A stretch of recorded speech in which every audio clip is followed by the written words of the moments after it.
So hello everyone. So this time we're going to talk about the derivative of other functions. So first of all, we're going to think about basic trigonometric functions. So as you see this table, derivative sine means cosine, derivative cosine means negative sine here. Okay, I'm going to briefly explain why it's going to happen using graphic approaches. Okay, so for sine function case, we can make somehow like this, right?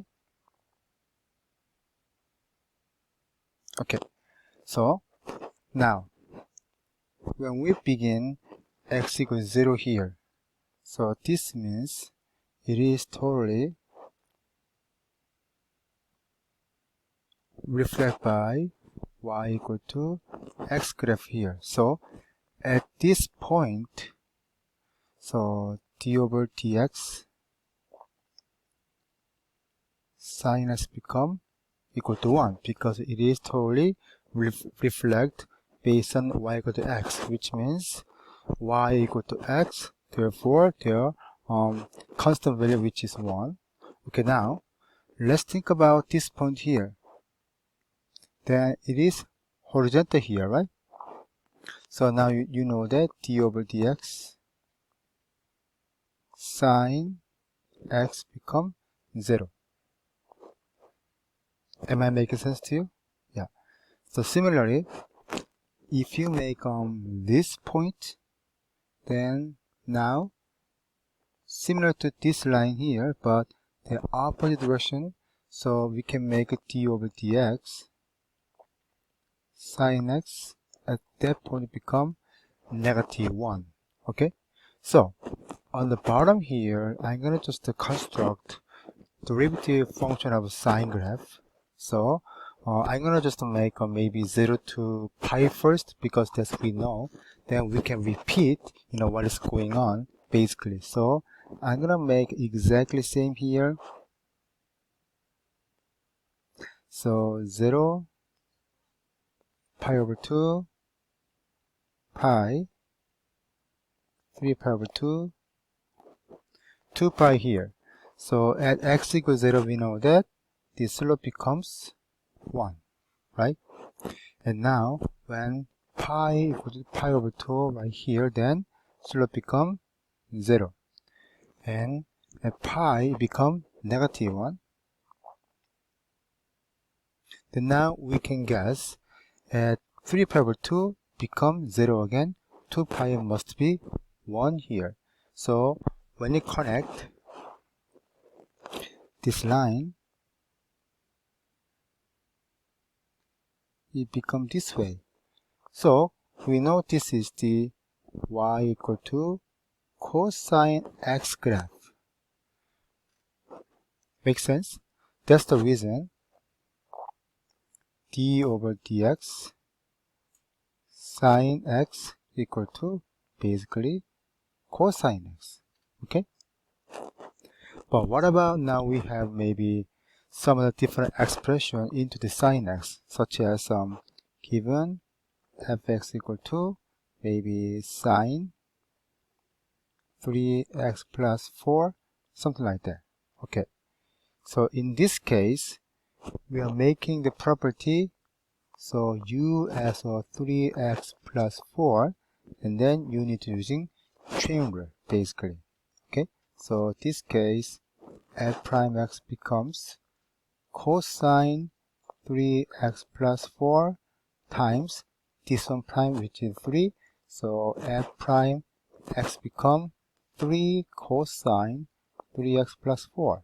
Okay, like this. Now we can define derivative any sine function d over dx sine u, then you can make cosine u times u prime basically. Okay, then let's look at maybe cosine case too. So I'm gonna give you same graphical approaches. So this graph looks like this, right? something like that. Okay, so I said I'm going to start from x equals 0 part here. Then this becomes basically 0. Make sense? Okay, then now at this point the slope becomes like -1. So we did that from this sinus case, so it is also kind of reflect the same way. And then this line becomes 0 again, and this line becomes 1. So you know what I'm doing, right? Okay, so when I connect them, oops.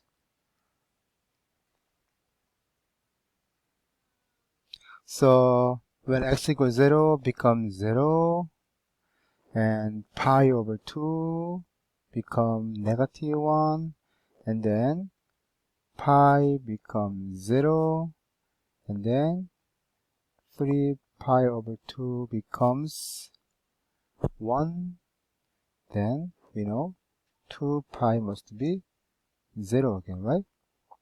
Okay, so when you connect this graph, it looks like this. Okay, normally we can define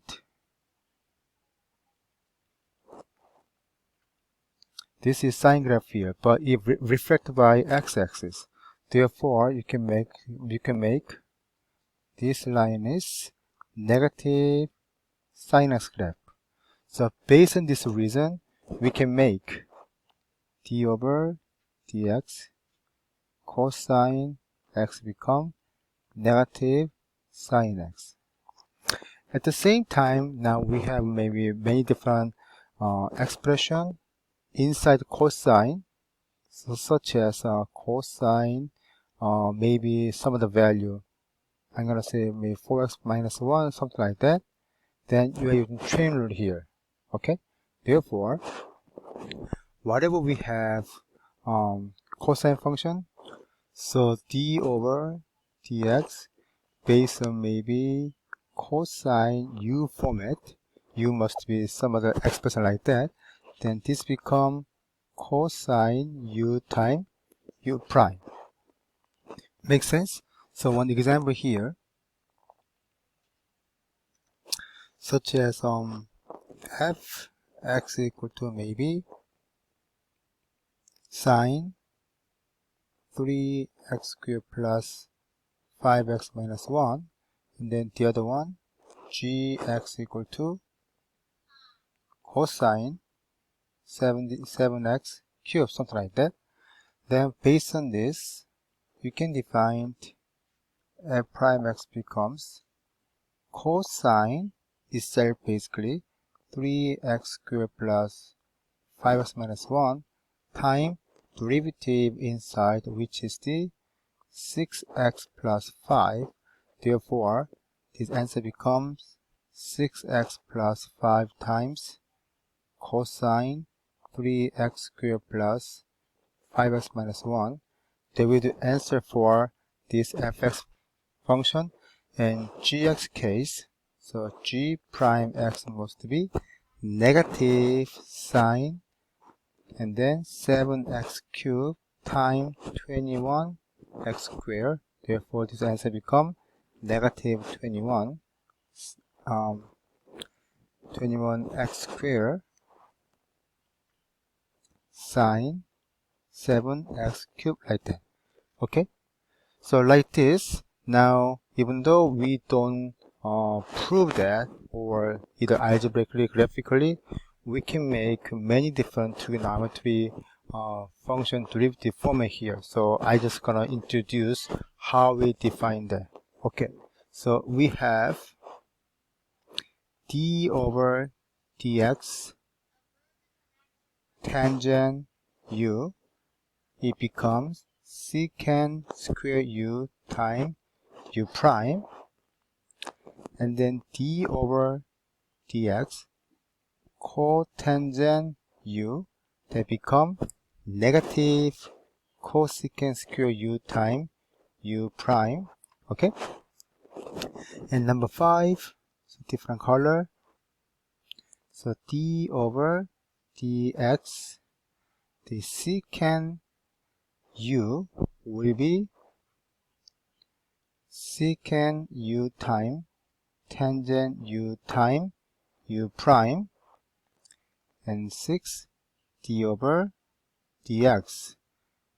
Cosecant u will be negative, sorry, I'm going to put negative outside, negative cosecant u time cotangent u time u prime here. Wow, there are a lot of different property exist for trigonometric functions, right? Okay, but there also sometimes the trigonometric function take a negative sign, sometimes positive sign. Okay, so I'm gonna put number 1 and 2 here too, so that I can explain better. So number 1 was d over dx, sine u was cosine u time u prime. Number 2, d over dx, cosine u becomes negative sine u times u prime. Okay, so now you may understand sine always relate to cosine in this case, and tangent always relate to secant, and cotangent is related to cosecant here. So when you look at their derivative, whenever you do sine, then come out cosine, cosine then sine, right? And then tangent then secant, secant then secant tangent, and another one cotangent cosecant, and cosecant cosecant cotangent here. So that's how you remember that.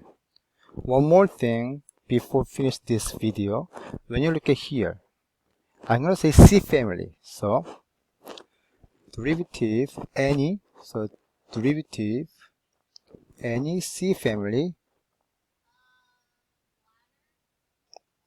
they start from negative sign here. Okay, so I'm going to point out, so cosine we got negative, right? Cotangent negative, cosecant negative. So they're all C family of trigonometric function. When you derivative, then you always have the negative sign. Okay, so next video we can do more example of trigonometric function. And then also the following video we're going to talk about the exponential and then natural logarithm function of derivative 2. Okay, thank you.